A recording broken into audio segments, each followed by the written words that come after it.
jurusan manajemen. Di sini saya akan menjelaskan tentang materi ekonomi, yaitu materi permintaan. Saya akan menjelaskan apa itu permintaan. Permintaan jumlah barang atau jasa yang diinginkan dan mampu dibeli oleh konsumen pada berbagai tingkat harga dalam jangka waktu tertentu dengan menganggap faktor yang mempengaruhinya konstan atau tetap. Adapun faktor-faktor yang mempengaruhi permintaan, yang pertama ada harga barang itu sendiri dan ada juga jumlah penduduk.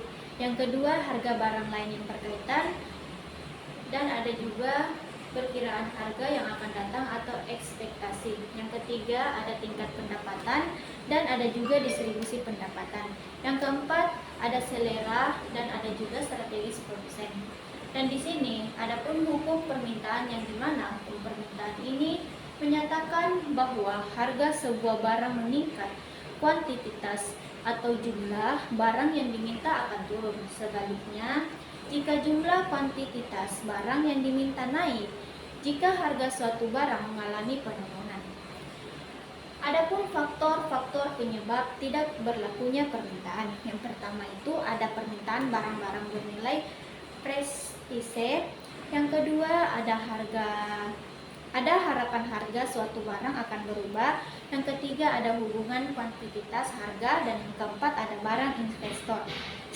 Skedul atau tabel dan kurva permintaan. Yang pertama, skedul adalah sebuah tabel yang memperlihatkan hubungan antara harga barang dan kuantitas yang diminta. Sedangkan kurva permintaan merupakan grafik yang membuat hubungan antara harga suatu barang dan kuantitas yang diminta.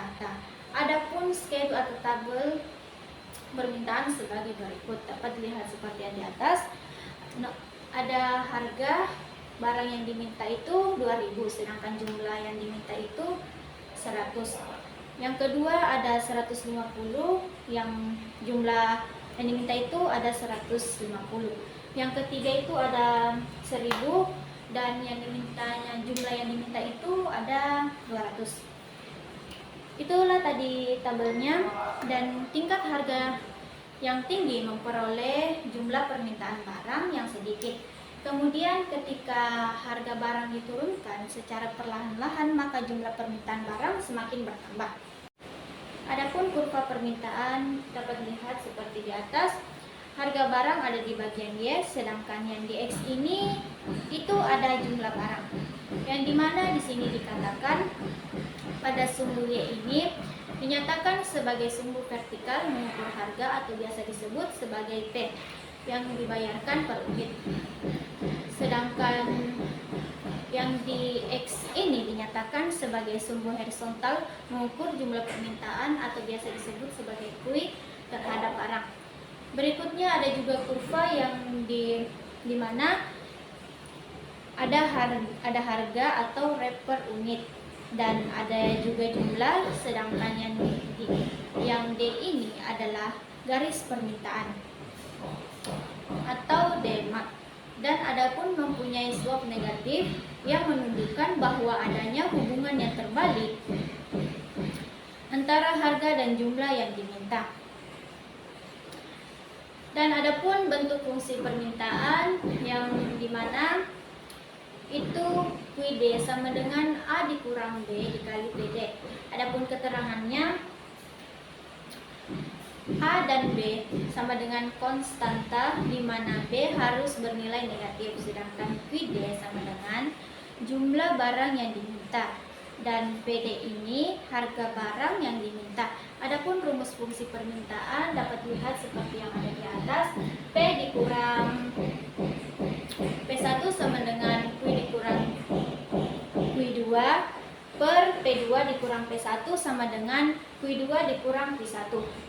Keterangannya itu P1 itu harga awal, Q1 itu kuantitas awal, P2 itu harga akhir, Q2 itu kuantitas akhir. Dan adapun contohnya seperti yang dilihat di atas, yang dimana Pak Ali menjual gula pasir pada saat harga Rp 10.000 per kilogram. Jumlah gula pasir yang diminta 100 gram. Ketika harga gula pasir naik menjadi 11.000 per kilogram, jumlah gula pasir yang diminta menurun menjadi 8 kilogram. Berdasarkan uraian tersebut, bagaimana fungsi permintaannya? Yang dimana diketahui P1 sama dengan 10.000, Q1 sama dengan 100, P2 sama dengan 11.000, Q2 sama dengan 80. Yang dimana menggunakan rumus P dikurang P1 sama dengan Q dikurang Q2 per P2 dikurang P1 sama dengan Q2 dikurang Q1.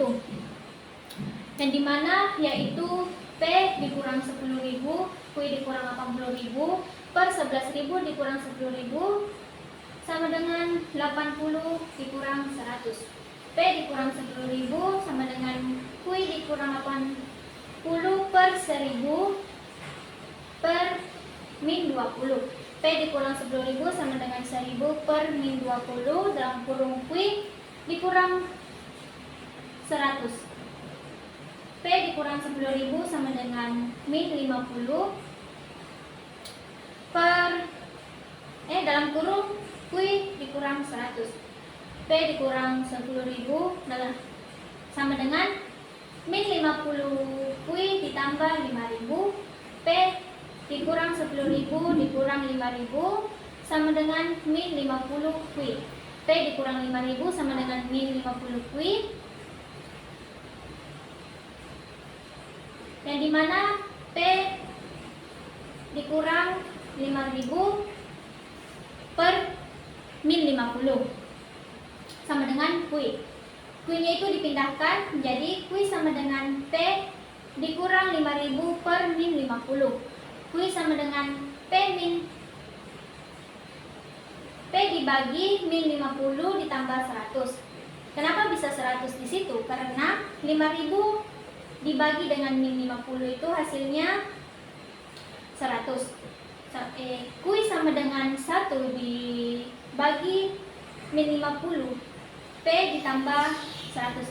Dan itulah hasilnya. Baiklah, itulah penjelasan dari saya. Jika ada kesalahan mohon dimaafkan. Wabillahi taufiq wal hidayah. Wassalamualaikum warahmatullahi wabarakatuh.